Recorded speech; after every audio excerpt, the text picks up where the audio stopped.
अब बात चीनी की बढ़ती कीमत की। देश में चीनी की कीमत में हाल में काफी तेजी आई है। त्योहारी सीजन से पहले आई इस तेजी को लेकर कई तरह के दावे किए जा रहे हैं, कई तरह के भ्रम फैलाए जा रहे हैं। चीनी की कीमत में तेजी को एथेनॉल उत्पादन से जोड़ा जा रहा है, तो क्या है इसकी हकीकत, देखिए रिपोर्ट।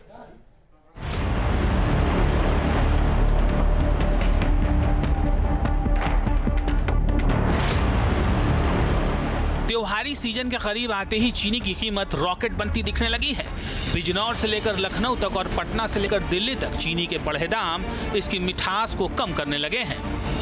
1 से 2 हफ्ते के भीतर चीनी के दाम में भी भारी वृद्धि देखी गई है। इस वक्त मैं लखनऊ के कैसर बाग में हूं। जो यहां के दुकानदार हैं, जो खुदरा व्यापारी हैं, वो इस वक्त मेरे साथ मौजूद हैं। चीनी की बात करें तो कहा जा रहा है कि चीनी के जो दाम है 15 से 20 रुपए प्रति किलो बढ़े हैं। कितनी सच्चाई? बिल्कुल फैक्ट है, क्योंकि एक हफ्ते पहले तक के करीबन जिसके रेट 48 थे, इस समय अप्रॉक्स 66 से 68 रुपीज़ के जी बिक रहे हैं। तो अप्रॉक्स 20 रुपीज़ का इसमें इंक्रीजमेंट हुआ है। इस वजह से इतनी तेजी से अचानक से चीनी के दाम बढ़े थे कभी नहीं। पहली बार मैं देख रहा हूँ। मैं अपनी लाइफ में मैं करीब 50 साल से इस दुकान में बैठ रहा हूँ और अपनी लाइफ में पहली बार देख रहा हूँ कि इतनी तेज़ी से दाम बढ़े हैं। 2 हफ्ते पहले चीनी का दाम कितना था और अभी कितना है? 2 हफ्ते पहले 46 रुपये चीनी बिक रही थी, आज 66 रुपये 65 रुपये बिक रही है। 6300 रुपये हम लोग खरीद आ रही है।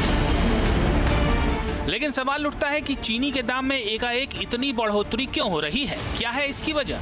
सोशल मीडिया पर दावा किया जा रहा है कि गन्ने से एथेनॉल बनाने की वजह से चीनी का उत्पादन कम हुआ है और इसी वजह से चीनी की कीमत बेतहाशा बढ़ रही है।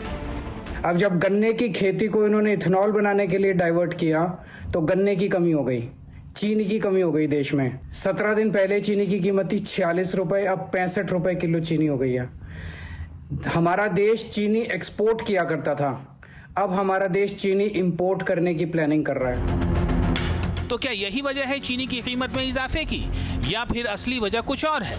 सोशल मीडिया पर किए जा रहे दावों के पीछे की हकीकत कुछ और है।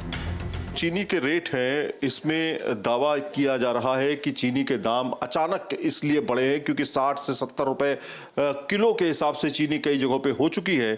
और इसके पीछे का कारण दरअसल बताया जा रहा है कि चीनी के जो रेट बढ़े हैं, दरअसल एथेनॉल यानी E20 को बनाने के लिए, यानी एथेनॉल को बनाने के लिए इसमें कीमतें बढ़ी हैं क्योंकि इस चीनी का इस्तेमाल किया जा रहा है। इस बीच चीनी की कीमत में इजाफे के मद्देनजर केंद्र सरकार ने एहतियाती कदम उठाने शुरू कर दिए हैं। सरकार ने चीनी की जमाखोरी रोकने के लिए बल्क कंज्यूमर को अब सिर्फ 15 दिन का स्टॉक रखने की अनुमति दी है। 1 सितंबर 2026 से हर महीने में 10 मीट्रिक टन से ज्यादा चीनी इस्तेमाल करने वाले बल्क कंज्यूमर अब 15 दिन से ज्यादा का स्टॉक नहीं रख सकेंगे। लेकिन अब भी ये दावा अनसुलझा है कि क्या गन्ने का इस्तेमाल एथेनॉल बनाने के लिए होने से चीनी की कीमत बढ़ी है? तो पहले आपको बताते हैं कि एथेनॉल बनता कैसे है। एथेनॉल बनाने के पहले स्टेज में गन्ने के मोलासेस, मक्का, चावल या कृषि अवशेष को पीसकर गाढ़ा मिश्रण तैयार कर लिया जाता है। दूसरे स्टेज में इस मिश्रण में ईस्ट मिलाकर फर्मेंटेशन किया जाता है, जिससे स्टार्च एथेनॉल में बदल जाता है। तीसरे स्टेज में डिस्टिलेशन के जरिए एथेनॉल से पानी अलग कर दिया जाता है। ये प्रोडक्ट फर्स्ट प्रोडक्ट है मोलासिस। जब हम शुगर केन से इसको हम तैयार करते हैं और जो मोलासिस में हमें मिलता है वो उसके बाद इसको किस तरह से तैयार किया जाता है कि ये क्या है मेरे हाथ में? ये तो बिल्कुल क्रूड ऑयल लग रहा है। नहीं, ये एक्चुअल में शुगर फैक्ट्री का बाई प्रोडक्ट है। पहले हम शुगर केन को क्रश करने के बाद उसकी प्रोसेसिंग करते हैं टू मैन्युफैक्चर शुगर, और उसका बाई प्रोडक्ट है मोलासिस, जो इस डिस्टिलरी का रॉ मटेरियल है। इससे हम यहाँ पर फर्मेंटेशन और डिस्टिलेशन के बाद सारी प्रोसेस करने के बाद फिर से हम एथेनॉल का प्रोडक्शन करते हैं। ये बताइए सर, ये क्या है टैंक ये जो हम देख रहे हैं पीछे? इसको बोलते हैं हम डी टैंक।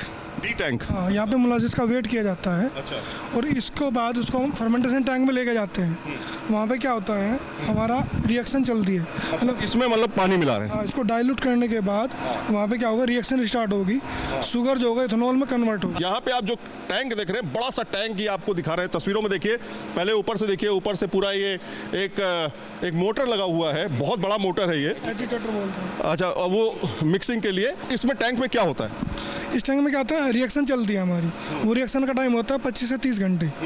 तो मतलब 25-30 घंटे में हमारा इथेनॉल जो है वो बनके तैयार हो जाता है। अच्छा। उसमें मतलब मिक्सचर रहता है 3 चीज़ों का हमारे पास, इथेनॉल, वाटर और थोड़ा बहुत शुगर कंटेंट होता है। अच्छा। नाम मात्र का।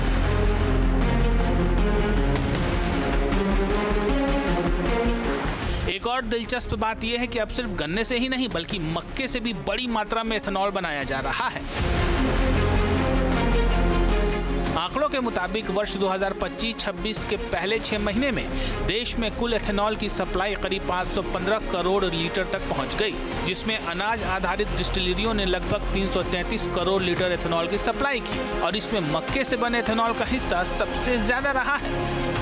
आर्थिक दृष्टि से एथेनॉल का प्रोडक्शन किसानों के लिए फायदेमंद साबित हो रहा है। बहुत से लोग कह रहे हैं एथेनॉल खत्म कर दो, पर उससे तो किसानों को भी नुकसान होगा, उसे किस कर लो। एथेनॉल तो जितने उसके बतावे फायदे बतावे तो अच्छा है। जैसा गन्ने ते ज़्यादातर गन्ने ते बने एथेनॉल, तो ये पश्चिम उत्तर प्रदेश में बेल्ट है एक गन्ने की, तो इससे कहे फायदा हो जाएगा, पर फायदा होना चाह वह नहीं जुबानी। मक्का से बने, गेहूं से बने, गन्ने से मिले, चावल से बने, किसी से भी बने, लेकिन फायदा किसान का हो रहा है। किसान तो एक तो बताओ, किसान तो कहीं कुछ कोई भी कहीं का भी किसान हो, कहीं मक्का का हो, कहीं धान का हो, कहीं का भी हो, किसान तो किसान ही है। किसान की तो हम देखो अनदेखी नहीं चाहते, वह किसान के अनदेखो, किसानों का सम्मान होना चाह और उनकी फसल के वाजिब दाम मिले। एक्सपर्ट के मुताबिक चीनी की कीमत में इजाफे की सबसे बड़ी वजह त्योहारी सीजन है। देखिए, इथेनॉल बनाने में खपत जरूर होती है क्योंकि आपका मोलेसिस से ही बनता है इथेनॉल, पर उसमें क्या किया है कि अगर आपने देखा होगा किसानों ने पिछले 2-3 सालों में शुगर की प्रोडक्शन करनी ज़्यादा बढ़ा दी है। पर वो प्रोडक्शन ज़्यादा बढ़ाने का मतलब ये नहीं है कि उसकी वजह से शुगर के दाम बढ़ रहे हैं। आपको हमेशा इंडिया में एक हमारा फेस्टिव सीज़न आता है हमेशा, और ये फेस्टिव सीज़न जो है ये अब सावन आ गया है, तो सावन के बाद आपका राखी आएगा। अभी भी आपका देखिए बाजार में घेवर चल रहा है, और जो दिवाली तक एक तरह से जितने मिठाई वाले होते हैं उनके लिए पूरी साल की कमाई इन्हीं 2-3 महीनों में होती है। तो इसमें क्या होता है कि मिठाई वाले भी और जो फिर दूसरे लोग हैं वो चीनी को स्टॉक करने लगते हैं, और वो जो चीनी की स्टॉक कर लेते हैं कि अभी हमारी सितंबर अक्टूबर में और इसकी जो है वो ज़्यादा रेट आएगा, इसलिए फिर जो है वो शुगर का रेट बढ़ने लगता है। इथेनॉल के ऊपर तो एक तरह से हम ब्लेम लगा रहे हैं क्योंकि वो तो एक रेगुलर चीज है जो कि चलती रहेगी, और उसमें चलते रहने में कभी भी एकदम से चीनी की कॉस्ट पे फर्क नहीं आ सकता। विशेषज्ञों के मुताबिक चीनी की कीमत बढ़ने के कई कारण हैं। चीनी के बढ़े दाम की वजह जमाखोरी से लेकर त्योहारी सीजन का करीब आना तक है। ऐसे में चीनी की कीमत को एथेनॉल उत्पादन से जोड़ना विशेषज्ञों की राय में सही नहीं है। जो शुगर बनाने में जो वेस्ट होता है, जो लास्ट सबसे वेस्ट होता है, मोलासिस जो होता है, उसका इस्तेमाल किया जाता है एथेनॉल बनाने के लिए। हमने कई बार आपको दिखाया है किस तरह से प्रोसेस होता है उसको बनाने का, लेकिन ये जो दावा किया जा रहा है कि इस वजह से चीनी के दाम बढ़े हैं, ऐसा बिल्कुल नहीं है। वीडियो जर्नलिस्ट अजय कुमार के साथ सैयद आमिर, न्यूज़ नेशन, दिल्ली।